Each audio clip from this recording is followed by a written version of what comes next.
Alright, we are here for My Hero Academia chapter 249. It's largely a, I don't really want to say a slice of life chapter. In terms of, it being Endeavor's family, but it kind of felt like a slice of life, taking a break from the training. Not really doing much to progress the story, just a nice, laid back, right before things hit the fan kind of chapter. Some more funny bits about Bakugo. So we start the chapter off with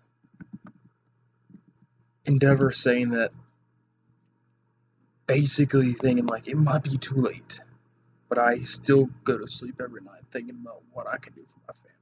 So, he's like, is it too late for me to change my ways and do what's right by my family? It might be, but it's still wearing me down.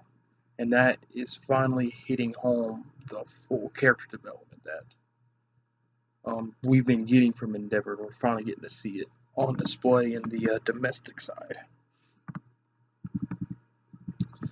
I really enjoy the bit where he's talking about the dream with the families being happy and everything, but but he's not at the table. And to me, that's him realizing in his subconscious that he's been the problem in the family the whole time. Which, I mean, he knows that, but I think the guilt is wearing him down to the point where he feels like the family will only be happy if he is no longer around. We'll get back to the Hero Agency. Some more funny stuff from Bakugo and Burnin, which she's all like, "Good morning, how's it going?" And Bakugo's like, "It's the crack of freaking dawn, when it shut up." Oh, I feel you there. God, I despise getting up early.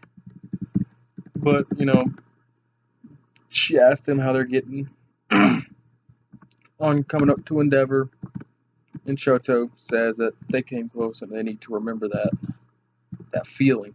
And then we get to see a little panel of all of them really beat up and scarred, showing that they've been getting put through the ringer this past week.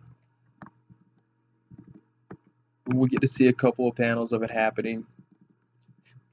And then you got Bakugo.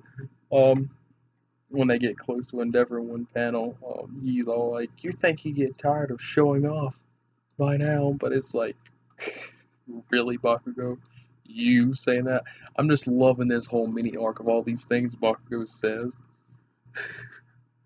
When he acts the exact same way as Endeavor, I just find it hilarious. Some people probably get tired of it or annoyed by it. I find it hilarious. Then, oh man, love me some of that Fuyumi. Love me some of that Fuyumi. But yeah, we get to the house scene. Shoto's sister Fuyumi cook for everybody. Bakugo complaining why they have to go. Then we get to the nitty gritty of it. Natsu's there. They're all sitting at the table eating. Deku does his rambling thing, and then Natsu says something to the line of where Shoto says, "I used to eat your cooking," because Fuyumi and Natsu used to take turns cooking after their previous cook retired.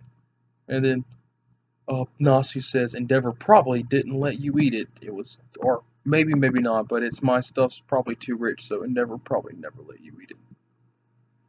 And then we just see Endeavor give this death glare over to Natsu, and then Fuyumi's just in there giving him a little hard squeeze, and then fucking Midori and Bakugo are like, "Oh shit." It's yeah, awkward to the extreme. And then Natsu's like, "Oh, I ate at the table, isn't that enough?" And he's like, "Oh, sorry sis, but I can't do this." So then we cut over to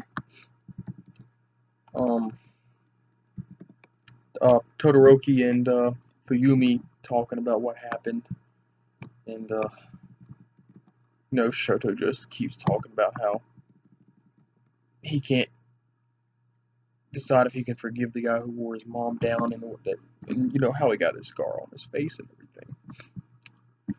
But then we find Midoriya and Kacchan were talking about it in the hallway, and then they bust in because they were eavesdropping as well. And then Bakugo comes in, yelling, "You're not supposed to expose your guests to dirty laundry. Also, any more dishes to wash." It's hilarious. And then and Midoriya's like, "No, Todoroki has already told us more or less." And then Kacchan's like, "Nope, I overheard." Oh, but it's then Midoriya's like, "I think you care, and that's why you're thinking of you're getting yourself ready to forgive him. Say I'll never forgive him if you really hate the guy, but because you're caring so much, you're just like you're waiting." Then we cut to the big panel, and it shows Endeavor taking some food to the shrine, and he's knelt down, and he repeats the line again. "It might be too late, but I fall asleep every night thinking about what can I do for my family. I wish you could be here too, Toya." Then it shows a picture of a young kid sitting up on the shrine. So that's where things are going to get interesting. Pretty much 99% of everybody in the fandom for My Hero is agreed that Dabi is Endeavor's son. And I honestly think that this is where Horikoshi's going to go. I mean, it would be a major troll move if this turns out to be some completely random person and Dabi has no relation to them whatsoever. But it makes too much sense, especially now, seeing this picture and how it's eating away at Endeavor, and all the characterization or character development that Endeavor's getting, and all the guilt that's riding down onto him about how he's treated his family, and the fact that Dabi is one of the highest ranking members in the League of Villains, because that other name is just weird, the Paranormal whatever Society, whatever. But the fact that Dabi is a big person in that, which Hawks is telling Endeavor about to get everybody ready, it's just lining up too perfectly. You know what I mean? Endeavor, character development, guilt. Dabi, who's supposed to be his dead son, is actually one of the highest ranking members of the organization they're about to have to face. I think that's more than enough crumbs of foreshadowing for us to finally be getting the really big reveal that Dabi is Endeavor's son. And the big question to ask then is it going to be Dabi versus Todoroki, or is it going to be Dabi versus Endeavor? And I kind of hoping for the latter, because that would be badass. I mean,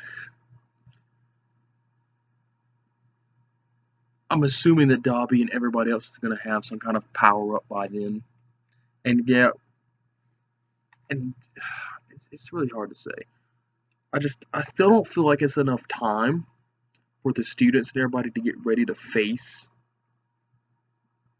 a potentially full power Shigaraki. And I've said before, I don't think Shigaraki is going to be at 100% full power. I still think he's going to have more of it. I think this is going to be like a prelude fight to what we're going to get near the end. But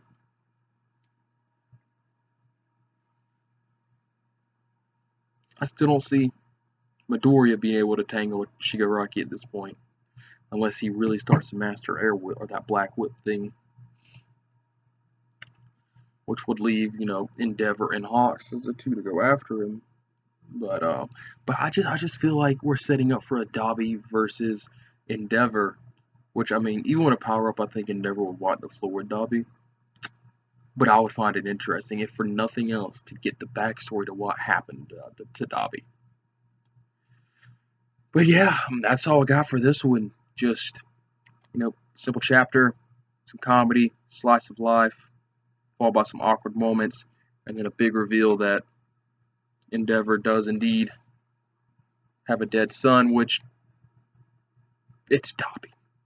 I think we can all pretty much know it's Dabi. I mean, I'd be really surprised if it's not. But it's good groundwork, and showing that Horikoshi is setting up for something very big when we finally get to the to this big war arc. So I'm super excited. Some people are still gonna be complaining like, there's too much training, there's too much slice of life. I mean, come on, dude. They said it's 4 freaking months till the attack. You need some reasonable training time in between to make it believable the characters could be ready. Because you still gotta get the villains ready to take on the pro heroes that are going to be coming in the war as well. So chill out, or just take a break from the manga and shut up. I like it. You don't have to like it, but I'm super hyped for it. Other than that, we'll be back on the next chapter.